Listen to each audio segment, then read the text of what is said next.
اعوذ باللہ من الشیطان الرجیم بسم اللہ الرحمن الرحیم۔ محترمی اور مکرمی، جہلمی صاحب بظاہر یہ ظاہر کرنا چاہتے ہیں کہ وہ ہر مسلمان کے کیا کہتے ہیں قربانی کو جائز سمجھتے ہیں۔ ابھی ہم یہ سوال کرتے ہیں جہلمی صاحب سے، اور جہلمی صاحب کے لیکن بالواسطہ کریں گے، ان کے ڈسائپل سے اور اسٹوڈنٹ سے گزارش کریں گے کہ ان کے توسل سے ہم جہلمی صاحب سے یہ سوال کر رہے ہیں، وہ سوال پہنچے۔ پہلا شخص، ایک شخص ایسا ہے یا ایسا گروہ ہے جس کا یہ عقیدہ ہے کہ اللہ اور نبی کا علم جو ہے برابر تو نہیں ہے، نبی کا علم کم ہے، مگر اگر کوئی یہ عقیدہ رکھے کہ اللہ اور نبی کا علم بالکل ہی برابر ہے، نہ اللہ نبی سے کچھ زیادہ جانتا ہے اور نہ نبی اللہ سے کچھ کم جانتا ہے، بالکل برابر، ایک معلوم کا بھی فرق نہیں، تو پھر بتائیے ایسے شخص کی قربانی جائز ہے یا نہیں؟ جیلمی صاحب جواب دیں۔ اور یہ کہ یہ جو اس کا عقیدہ ہے وہ شرک اکبر اور شرک جلی ہے یا شرک اصغر یا شرک خفی ہے؟ جہلمی صاحب کو جواب دینا پڑے گا۔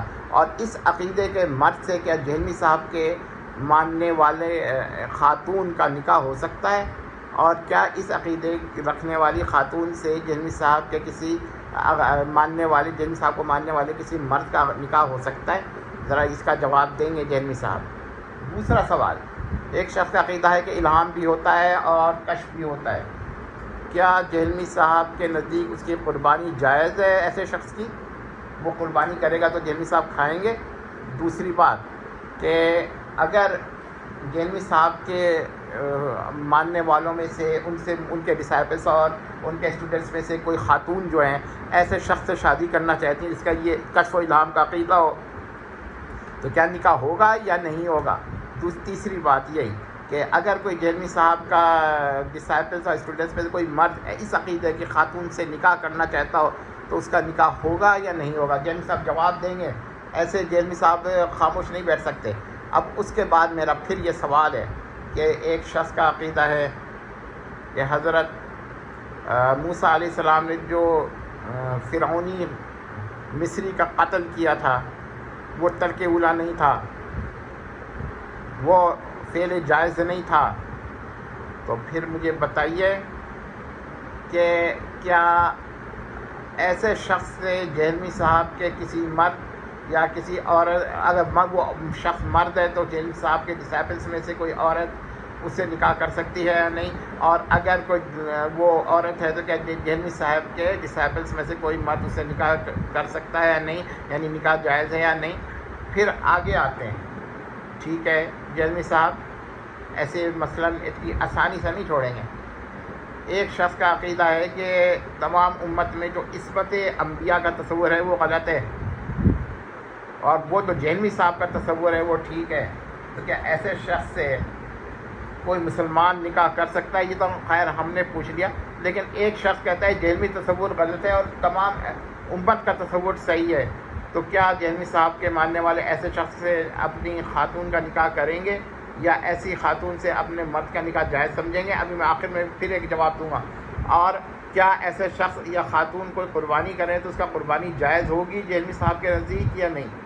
اچھا جی، اب آپ سے میں ایک بات اور کہنے رہتا ہوں کہ دیکھیے، ایک شخص ہے جس کا یہ عقیدہ ہے کہ انسان جو ہے نا مرنے کے بعد قیامت میں جب جائے گا تو نعوذ باللہ جنت میں جا کر منی گاڈ اور مخلوق گاڈ بن جائے گا، یا منی خدا مخلوق خدا بن جائے گا، ٹھیک ہے نا، یا جی اسمال والا خدا بن جائے گا، جی کیپٹل کی بات نہیں ہو رہی، یعنی منی گاڈ بن جائے گا، میگا گاڈ کی بات نہیں ہو رہی۔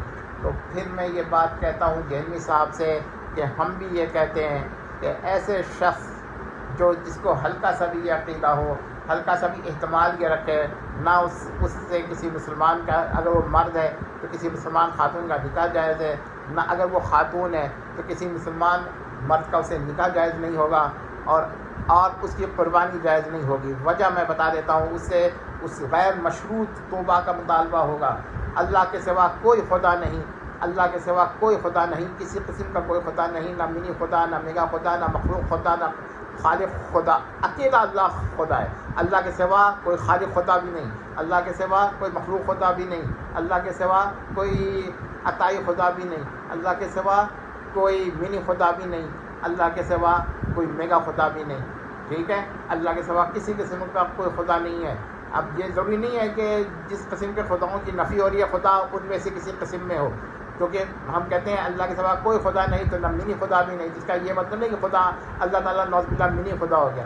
ہم نے کہا اللہ کے سوا کسی قسم کا کوئی خدا نہیں، نہ منی خدا، نہ میگا خدا، نہ مخلوق خدا، نہ خالق خدا، اور نہ کیا کہتے ہیں کوئی ایسا خدا جو جہمی صاحب کی کیا کہتے ہیں ڈیفینیشن کے مطابق خدا ہو، مگر وہ ڈیفینیشن خدا پہ نہ صادق آ رہی ہو۔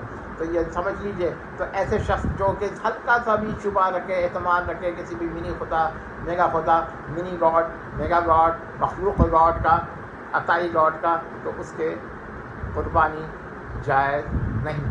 والسلام۔